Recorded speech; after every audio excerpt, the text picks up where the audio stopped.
শ্রী আরশোল রাজ উচ্চ বিদ্যালয়ে দশম শ্রেণীর ভূগোলের অনলাইন ক্লাসের এটি আমার 28তম ক্লাস এবং এটি জোয়ার ভাটার ষষ্ঠ ও শেষ অংশ।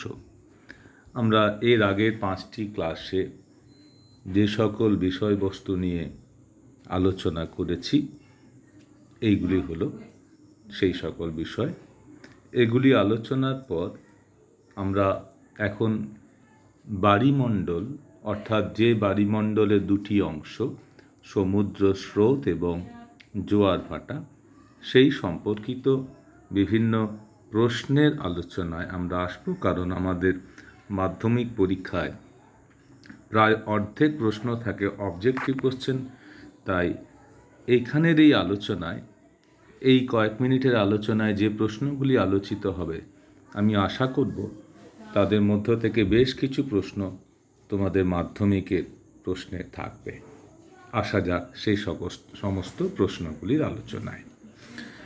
বহু বিকল্প ভিত্তিক প্রশ্ন একটু দ্রুত আলোচনাগুলো করব এবং তোমরা প্রয়োজন মতন এগুলো স্ক্রিনশট করে রাখবে। সমুদ্র স্রোত সৃষ্টির প্রধান কারণ আমরা জানি নিয়ত বায়ুপ্রবাহ। জাপানের পাশ দিয়ে প্রবাহিত উষ্ণ স্রোতের নাম কি? অ্যালুসিয়ান, কুরোশীয়, ওয়াশীয়, কিউরাইলের নাম কুরোশীয় স্রোত। সমস্তই পড়া হয়ে গেছে আমাদের আলোচনায় অতীতে। মেক্সিকো উপসাগরের মধ্য দিয়ে প্রবাহিত উষ্ণ স্রোতটির নাম আমরা জানি, এটির নাম উপসাগরীয় স্রোত। আফ্রিকার পূর্ব উপকূল এবং মাদাগাস্কার দ্বীপের পশ্চিম পার্শ্ব দিয়ে যে স্রোত বয়ে যায় তার নাম কি? দেখো, এটি হবে মোজাম্বিক স্রোত। আমরা একটু দেখে নিই এই মোজাম্বিক স্রোতের কথা। এই যে আফ্রিকার পূর্ব উপকূল এবং এই যে মাদাগাস্কার তার মাঝখান দিয়ে এই যে স্রোতটি, এই স্রোতটির নাম মোজাম্বিক স্রোত। আসা যাক তারপরে প্রশ্ন। পৃথিবীর প্রত্যেক স্থানে 24 ঘন্টায় জোয়ার হয় কবার? 24 ঘন্টায় জোয়ার হয় 2 বার। এখানে প্রশ্নগুলি উত্তর দেওয়াই হয়েছে শূন্যস্থান। ড্যাশের ক্ষেত্রে সমুদ্র স্রোতের ক্ষেত্রে সমুদ্রের জল স্থান পরিবর্তন করে। সমুদ্র তরঙ্গের ক্ষেত্রে জলরাশি স্থান পরিবর্তন করে না, খালি উল্লম্বভাবে ওঠে নামে। কুরোশীয় স্রোতের অপর নাম ওয়াশীয় স্রোত। শীতল সমুদ্র স্রোতে ভেসে আসা হিমশৈলগুলি জাহাজ চলাচলে বাধা ও বিপদের সৃষ্টি করে। এখানে ইতিমধ্যে একটি ভুল উত্তর দেওয়া হয়েছে। কুরোশীয় স্রোতের অপর নাম কিন্তু ওয়াশীয় স্রোত নয়। কুরোশীয় স্রোতের অপর নাম হলো জাপান স্রোত, কারণ কুরোশীয় স্রোত হলো উষ্ণ স্রোত আর ওয়াশীয় স্রোত হলো শীতল স্রোত। এই ছবিতে আমরা দেখে নিই। এই যে ছবি, এই ছবিতে এই উষ্ণ স্রোত জাপানের পাশ দিয়ে যাচ্ছে কুরোশীয় স্রোত, আর বেরিং প্রণালী থেকে আসছে শীতল ওয়াশীয় স্রোত। এই দুটি স্রোতের মিলনস্থলে হিমপ্রাচীর সৃষ্টি হয়, কিন্তু কুরোশীয় স্রোত আর ওয়াশীয় স্রোত বিপরীতমুখী, বিপরীতধর্মী, তাই এটি ভুল। কুরোশীয় স্রোতের আর এক নাম হলো জাপান স্রোত। প্রশ্নটিতে ভুল উত্তর দেওয়া আছে। এরপর সত্য মিথ্যা। পৃথিবীর আবর্তনের জন্য সমুদ্র স্রোতের গতিবিক্ষেপ ঘটে, তো সত্য ঘটা কথাই। পৃথিবীর আবর্তনের জন্য সমুদ্র স্রোত দক্ষিণ গোলার্ধে বাম দিকে, বাম দিকে বেঁকে যায়, সত্য। শীতল ও উষ্ণ স্রোতের মিলনস্থলে সমুদ্র বক্ষে মগ্ন চড়া হয়, হয়, হিমশৈল গুলে যাওয়ার জন্য পড়েছি আমরা। উষ্ণ এবং শীতল স্রোতের মিলন স্থলে প্লাঙ্কটন নষ্ট হয় না, প্লাঙ্কটনের বৃদ্ধি বেড়ে যায়, তাই এটি মিথ্যা। ভারত মহাসাগরের একটি উষ্ণ স্রোতের নাম সোমালি স্রোত, উষ্ণ স্রোত। ভূপৃষ্ঠের শতকরা 71% বায়ুমণ্ডল অধিকার করে আছে। হিমপ্রাচীর আমরা জানি, যেখানে দুটি বিপরীতধর্মী, বিপরীতমুখী উষ্ণ এবং শীতল স্রোত মিলিত হয়, সেই স্থানে যে কুয়াশা, ঝড়, ঝঞ্ঝা সৃষ্টি হয়, সেইখানে সেই দুটি স্রোতের মিলনস্থলে সীমারেখাকে হিমপ্রাচীর বলে। উদাহরণ হলো ল্যাব্রাডর স্রোত এবং উপসাগরীয় স্রোত আটলান্টিক মহাসাগরে, আর প্রশান্ত মহাসাগরীয় হলো শীতল ওয়াশীয় স্রোত এবং উষ্ণ কুরোশীয় স্রোতের মিলন। এরপর আমরা জেনে নিই সাধারণ জোয়ার প্রয়োজনে। জোয়ারের টান অর্থাৎ সমুদ্রের নদীর মোহনা অঞ্চলে জোয়ার যে প্রবল বেগে ঠেলা দেয় জোয়ার, তাকে জোয়ারের টান বলা হয়। তারপর এখানে আর তেমন প্রশ্ন নেই, আমরা ছোট প্রশ্ন নেই, আমরা অন্য বইয়ের পাতায় চলে যাই। এখানে আসি, সমুদ্র স্রোত উত্তর গোলার্ধে, এখানে কোন ধারণাটি সঠিক নয়? সমুদ্র স্রোত উত্তর গোলার্ধে ডান দিকে, দক্ষিণ গোলার্ধে বাম দিকে বেঁকে যায়, সঠিক। উষ্ণ সমুদ্র স্রোত বহিঃস্রোত শীতল মেরু প্রদেশের দিকে প্রবাহিত হয়। শীতল সমুদ্র স্রোত অন্তঃস্রোত রূপে নিরক্ষীয় অঞ্চলের দিকে প্রবাহিত হয়, এটাও ঠিক। আয়ন বায়ু ও পশ্চিমা বায়ু প্রবাহিত অঞ্চলে সমুদ্র স্রোত পশ্চিম থেকে পূর্বে প্রবাহিত হয়। এখানে প্রশ্নটা অসম্পূর্ণ।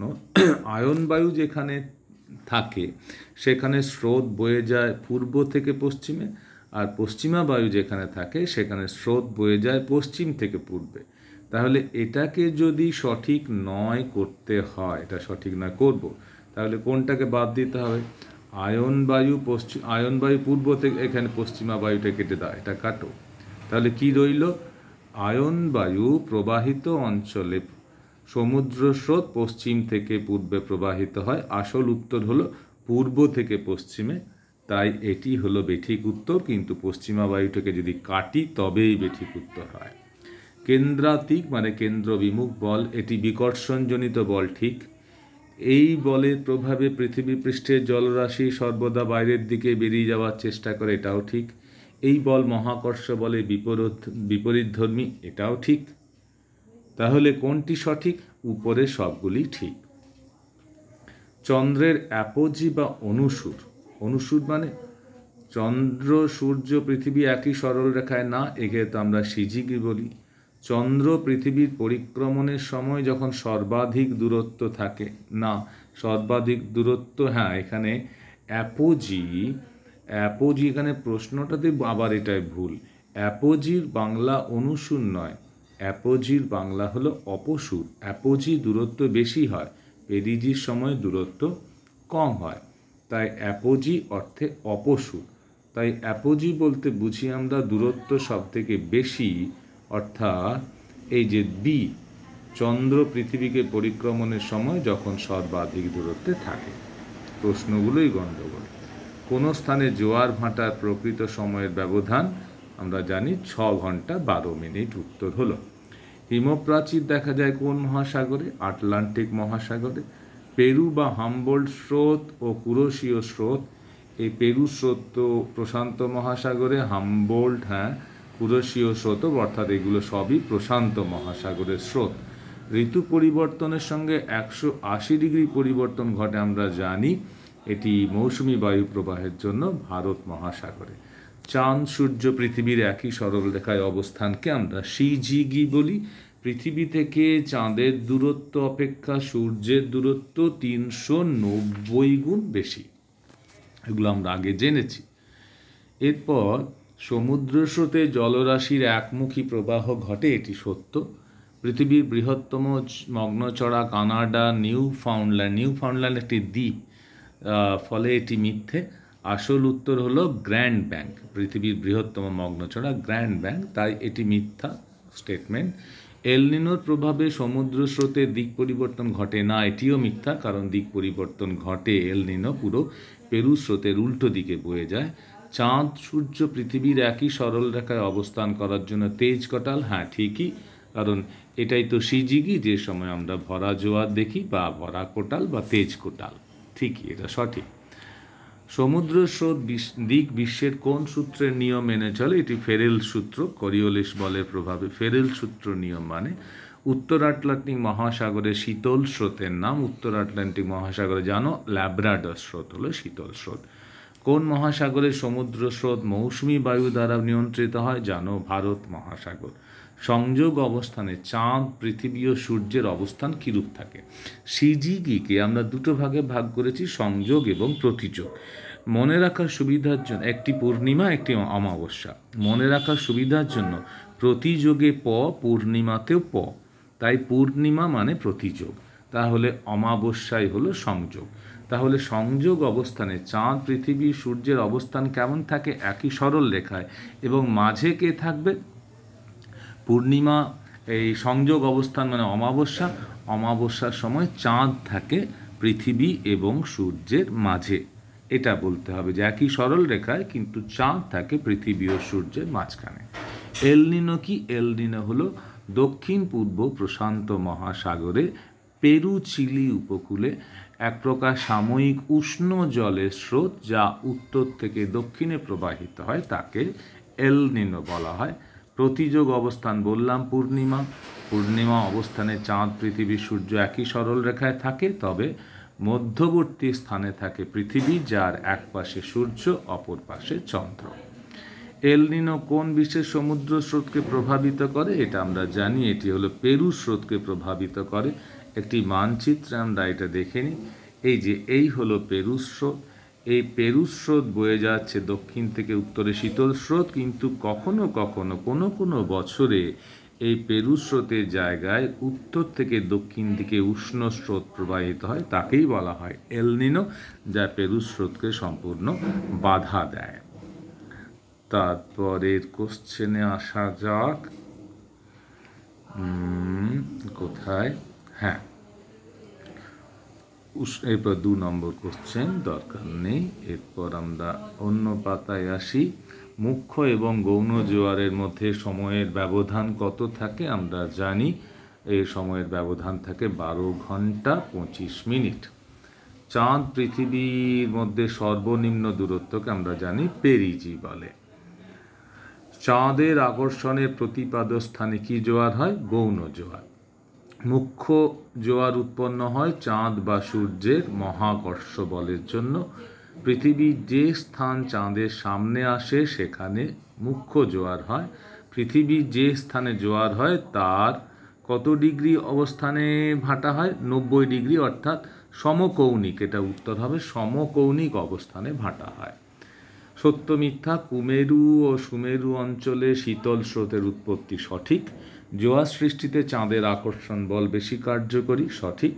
মুখ্য জোয়ার ও গৌণ জোয়ারের সময়ের ব্যবধান 12 ঘন্টা, এটি মিথ্যা, সঠিক উত্তর 12 ঘন্টা 25 মিনিট। অমাবস্যা তিথিতে চাঁদ পৃথিবী ও সূর্যের সরল রৈখিক অবস্থানকে প্রতিযোগ বলা হয়। একটু আগেই শিখলাম আমরা প্রতিযোগ পূর্ণিমা, তাহলে অমাবস্যায় সংযোগ, তাহলে এটি ভুল। এবার একটু ডান দিক বাম দিকে একটু মেলানো যায়। উষ্ণ স্রোত দেখো, আমরা জানি উষ্ণ স্রোত হলো বহিঃস্রোত রূপে বয়ে যায়, আর শীতল স্রোত অন্তঃস্রোত রূপে বয়ে যায়। পেরিজি অবস্থানে দূরত্ব কমে হয় 3,75,000 কিলোমিটার, এবং সংযোগ অবস্থান তো আমরা জেনেছি অমাবস্যা, অর্থাৎ আমাদের এখানে 4 নম্বরের এটি। আরেকটি প্রশ্নের আলোচনা হলো, এটি কিন্তু স্তম্ভ মেলানো অতি অবশ্যই মাধ্যমিকের একটি কম্পালসারি কোশ্চেন। 4 নম্বর, হয়তো এগুলোই তোমার চলে এলো, হতেও পারে। তারপর উত্তর আটলান্টিক মহাসাগরে জায়রের মাঝখানে জানো শৈবাল সাগর সৃষ্টি হয়। পৃথিবী চাঁদ সূর্যের সরল রৈখিক অবস্থান সিজিগি। চাঁদ ও পৃথিবীর মধ্যে দূরত্ব সর্বাধিক হলে তাকে অ্যাপোজি বলা হয়, মানে যাকে অপসূর। মুখ্য ও গৌণ জোয়ারের মধ্যে সময়ের ব্যবধান 12 ঘন্টা 25 মিনিট। কোন কোন দিন ভাটার টান প্রবল হয়? সেই অমাবস্যা এবং পূর্ণিমা, এই দুটো তিথিতে জোয়ারের টানও প্রবল, ভাটার টানও প্রবল। এরপর 2 নম্বর কোশ্চেন আলোচনায় নেই, এখানে ছোট্ট কিছু কোশ্চেন। মরা জোয়ার কোন তিথিতে হয়? আমরা জানি অষ্টমী তিথিতে। একই স্থানে দিনে জোয়ার ভাটা কতবার? জোয়ার হয় 2 বার, ভাটা হয় 2 বার, জোয়ার ভাটা মিলে হয় 4 বার। উষ্ণ স্রোতের ক্ষেত্রে সমুদ্রের জল হালকা হয়। এগুলি আমরা আলোচনায় পেলাম। আরও কিছু প্রশ্ন আমাদের আছে। কোন স্রোতটি আটলান্টিক মহাসাগরে বয়ে যায়? আটলান্টিক স্রোত বয়ে যায় আটলান্টিক মহাসাগর। দেখো, ওয়াশীয় হলো প্রশান্ত, ক্যালিফোর্নিয়া, কুরোশীয় সব প্রশান্ত, উত্তর হলো ক্যানারি স্রোত। শৈবাল সাগর সৃষ্টি হয়েছে জানো, সঠিক উত্তর আটলান্টিক মহাসাগর। এল নিনোর আবির্ভাব হয় কোন মহাসাগরে? উত্তর প্রশান্ত মহাসাগর। এগুলো বারে বারে শুনতে থাকো, আমি একটু দ্রুত বলে যাচ্ছি সময় কম বলে, কিন্তু তুমি বারে বারে শোনো। মরা কোটালের সময় পৃথিবী চাঁদ কত ডিগ্রি? প্রশ্নটা ভুল হলো। মরা কোটালের সময় পৃথিবী চাঁদ এবং সূর্য, মাঝে থাকবে পৃথিবী আর এদিকে থাকবে সূর্য আর এদিকে থাকবে চাঁদ। এই মরা কোটাল অষ্টমী তিথিতে, অর্থাৎ সমকৌণিক অবস্থান 90 ডিগ্রি। তাহলে প্রশ্নটা হলো মরা কোটালের সময় পৃথিবী সূর্য ও চাঁদ কত ডিগ্রি কোণ? তখন 90 ডিগ্রি অবস্থান। তারপর নিম্নলিখিত কোন নদীতে বান ডাকে? আসলে গঙ্গা বা ভাগীরথী বলতে পারি, কিন্তু ভাগীরথী নিম্ন প্রবাহে যখন মিশছে মোহনায় তখন তার নাম হুগলি, তাই হুগলি বলা উচিত। মরা কোটালে এবার আসছে, মরা কোটালে পৃথিবীর সাপেক্ষে চাঁদ ও সূর্য থাকে 90 ডিগ্রি। ওই কোশ্চেনটাই আগেরটা এবারে সঠিক হলো। কোন মহাসাগরে ঋতু পরিবর্তনের সাথে সমুদ্র স্রোতের 180 ডিগ্রি পরিবর্তন ঘটে? আমরা জানি এটি ভারত মহাসাগর। সত্য মিথ্যা? বেঙ্গুয়েলা স্রোত ভারত মহাসাগরে দেখা যায় না। বেঙ্গুয়েলা স্রোত আমরা দেখছি আটলান্টিক মহাসাগরে, এটি ভুল। উপসাগরীয় স্রোতের প্রভাবে নরওয়ে উপকূলে বরফ জমে না, এ তো সঠিক উত্তর, পড়েছি আমরা। সমুদ্র জলের বেশিরভাগ পৃষ্ঠস্রোত হিসাবে বয়ে যায়। সমুদ্র জলের খুব কম অংশই স্রোত হয়, পৃষ্ঠস্রোতে সামান্য ম্যাক্সিমাম 400 মিটারের জল বয়ে যায়, আর সমুদ্রের গড় গভীরতা 5000 মিটার। তাই সমুদ্রের খুব কম অংশের জলই পৃষ্ঠস্রোত হিসাবে বয়ে যায়, তাই এটিও মিথ্যা। পৃথিবীর উপর চাঁদের আকর্ষণ বল সূর্য অপেক্ষা বেশি, সঠিক, মানে জোয়ারের ক্ষেত্রে। মুখ্য জোয়ারের প্রতিপাদ্য স্থানে গৌণ জোয়ার, সঠিক উত্তর। ড্যাশ সূত্র অনুসারে সমুদ্র স্রোত উত্তর গোলার্ধের ডান দিকে বাঁকে? ফেরেলের সূত্র। বেঙ্গুয়েলার স্রোত দেখা যায় আটলান্টিক মহাসাগরে, দেখে নাও একটু বেঙ্গুয়েলার স্রোত আটলান্টিক মহাসাগরে, একটু ছবি দেখে নেওয়া না যায়। এই যে আটলান্টিক মহাসাগর, আটলান্টিক মহাসাগরে এই হলো আফ্রিকার পাশ দিয়ে বেঙ্গুয়েলার স্রোত। এইগুলো খুব ভালো করে এগুলো মাথায় ঢুকিয়ে নাও, বিভিন্ন স্রোত কোন মহাসাগরে দেখা যায়, না হলে মাথায় রাখতে পারবে না। তারপর নিউজিল্যান্ড অঞ্চলে কুয়াশা হয়, প্রশ্নটা ভুল। নিউজিল্যান্ড নয়, নিউ ফাউন্ডল্যান্ড, নিউজিল্যান্ডে হয় না। কোথায় নিউজিল্যান্ড? আচ্ছা উত্তরটা বলে দিই, তারপর দেখিয়ে দিই। কুয়াশা হয় কোন কোন স্রোতের মিলনে? এখানে হলো শীতল ল্যাব্রাডর স্রোত এবং উষ্ণ উপসাগরীয় স্রোত। এবার একটু দেখে নাও কোশ্চেনটায় কেমন ভুল আছে। এই দেখ, এই হলো নিউ ফাউন্ডল্যান্ড দ্বীপ, এই নিউ ফাউন্ডল্যান্ড দ্বীপ। এই দেখো এখানে আসছে ল্যাব্রাডর স্রোত আর এখানে উপসাগরীয় স্রোত। আর নিউজিল্যান্ড কোথায়? দেখো এইখানে হলো, এই হলো নিউজিল্যান্ড, এই প্রশান্ত মহাসাগরের দ্বীপ। কোথায় নিউজিল্যান্ড আর কোথায় নিউ ফাউন্ডল্যান্ড? উল্টো পাল্টা প্রশ্ন করে। বেশ, তারপর কি দেখা যাক, কোনটা? এই পাতা, এটা তো দেখি। হ্যাঁ, তারপরে প্রশ্ন কি? ভাটার সময় নৌকো নদীর কোন দিকে যায়? ভাটার সময় নৌকো যায় নদীর মোহনার দিকে। পৃথিবী চাঁদের সবচেয়ে কম দূরত্বকে পেরিজি বলা হয়। ভরা কোটালের সময় চাঁদ সূর্য পৃথিবী একই সরল রেখায় মানে 180 ডিগ্রি কোণে অবস্থান করে। তারপর পৃথিবীর বৃহত্তম মগ্নচড়ার নাম গ্র্যান্ড ব্যাংক, আটলান্টিক মহাসাগরে। মৌসুমী স্রোত 2 নম্বর বয়ে যায় ভারত মহাসাগরে। কোন ধরনের স্রোতের সঙ্গে হিমশৈল ভেসে আসে? শীতল স্রোত, যেমন ল্যাব্রাডর স্রোত। মুখ্য জোয়ারের কত ডিগ্রি অবস্থানে গৌণ জোয়ার হয়? সহজ উত্তর, সেটি হলো 180 ডিগ্রি, কারণ প্রতিপাদ্য স্থানে গৌণ জোয়ার হয়। সংযোগ অবস্থানে চাঁদ পৃথিবী কত ডিগ্রি কোণে থাকে? প্রশ্নটা অসম্পূর্ণ। চাঁদ পৃথিবী সূর্যের সাপেক্ষে কত ডিগ্রি অবস্থানে থাকে? এটা একই সরল রেখায়, অর্থাৎ 180 ডিগ্রি কোণ। পশ্চিমবঙ্গের কোন জেলায় প্রবল বান ডাকে? সুন্দরবনে, এটা হলো দক্ষিণ 24 পরগনা জেলা। তারপর আর তো এখানে ছোট প্রশ্ন নেই। তারপরে আর একটু সামান্য একটি পাতা আছে এখনো। এখানে সমুদ্র স্রোতের গতিবেগ ঘন্টায় 1 থেকে 3 কিলোমিটার। সমুদ্র তরঙ্গ হলো উল্লম্ব আলোড়ন। ল্যাব্রাডর স্রোত এক প্রকার শীতল স্রোত। বর্ষাকালে মিষ্টি জলের পরিমাণ বেশি হওয়ায় লবণতা কমে। সমুদ্র স্রোত সৃষ্টিতে বায়ু প্রবাহের গুরুত্ব অপরিসীম হবে। শীতল স্রোত প্রভাবিত মহাদেশের কোন দিকে উষ্ণ মরুভূমি সৃষ্টি হয়েছে? আমরা পড়েছি মহাদেশের পশ্চিম দিকে। পৃথিবীতে জোয়ার ভাটার সৃষ্টির পিছনে চন্দ্রের আকর্ষণ সর্বাধিক। বাপরে বাপ, সাতখণ্ড রামায়ণ হয়ে গেল, তারপরে এখনো চন্দ্রের কথা। তারপর অগভীর সমুদ্রকে মগ্ন চড়া সঠিক। সমুদ্র স্রোত সমুদ্র তরঙ্গের মধ্যে পার্থক্য নেই, তা আবার নাই, এত পার্থক্য জানলুম, এটা ভুল, মানে মিথ্যা। কোরিওলিস বল এবং ফেরেলের সূত্র পারস্পরিক সম্পর্কযুক্ত। সঠিক উত্তর। উষ্ণতার ভিত্তিতে সমুদ্র স্রোতকে অন্তঃস্রোত বহিঃস্রোত নয়, উষ্ণতার ভিত্তিতে শীতল স্রোত এবং উষ্ণ স্রোত, তাই এটি বেঠিক, এটি অশুদ্ধ উত্তর। ঋতুভেদে সমুদ্রে জলে উষ্ণতা লবণতা তারতম্য ঘটে না। কে বলেছে সমুদ্র জলের উষ্ণতা লবণতা তারতম্য ঘটে? তাই এটি অশুদ্ধ। একই সময়ে মুখ্য জোয়ারের প্রতিপাদ্য স্থানে গৌণ জোয়ার। সঠিক উত্তর। জোয়ার ভাটা সময়ের ব্যবধান 15 ঘন্টা নয়, 6 ঘন্টা 12 মিনিট। জোয়ারের ফলে পৃথিবীর স্থলভাগ স্ফীত হয়, বা পৃথিবীর জলভাগ স্ফীত হয়, এটাও বেঠিক। অ্যাপোজি সৃষ্টি হয় পৃথিবীর অনুসুর। অ্যাপোজি মানে অপসুর, দূরত্ব বেশি, আর অনুসুর মানে দূরত্ব কম, তাই এটি ভুল। ভরা কোটাল চলাকালীন সূর্যচন্দ্র পৃথিবী একই সরল রেখা। সঠিক উত্তর। বান ডাকা ও জোয়ারের মধ্যে তফাৎ নেই, তা আবার হয়নি। জোয়ার প্রতিদিনই হয়, বান ডাকা প্রতিদিন হয় না। মূলত পূর্ণিমা অমাবস্যার সময় নদীর মোহনায় যে জল ঢোকে তীব্র বেগে তাকে বান ডাকা বলে। জোয়ার পৃথিবীর সব জায়গায়, সব সমুদ্রে দেখা যায়, কিন্তু বান ডাকা কেবল সংকীর্ণ ফানেল আকৃতির নদী মোহনায় দেখা যায়, তাই অনেক পার্থক্য আছে, তাই এটি বেঠিক। পৃথিবীর কোনো স্থানে মুখ্য জোয়ার হওয়ার 48 ঘন্টা পরে 24 ঘন্টা বা 50 মিনিট পর সেখানে আবার মুখ্য জোয়ার হয়। মগ্ন চড়ায় প্রচুর প্লাঙ্কটন, হ্যাঁ জন্মায়।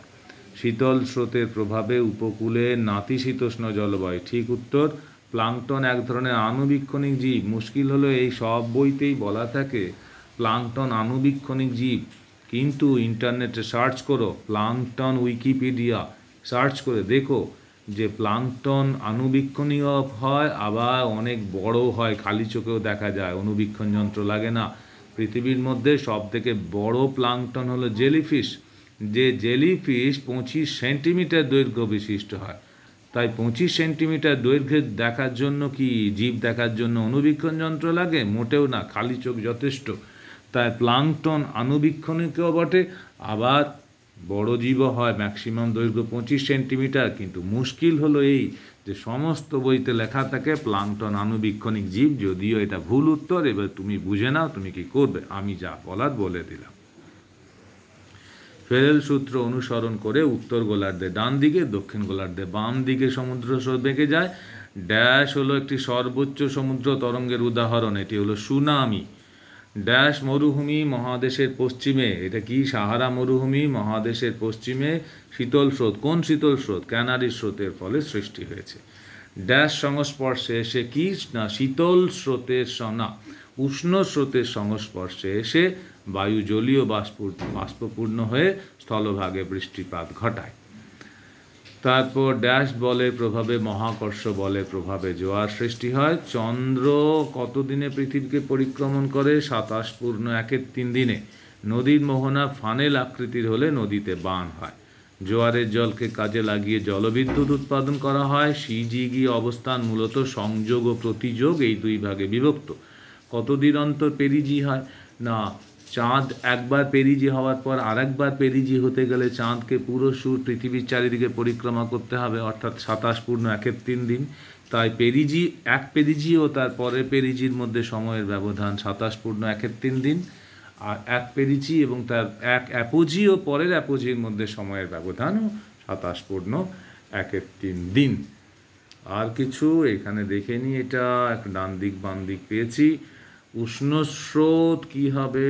উষ্ণ স্রোত হলো এল নিনো, একটি উষ্ণ স্রোত।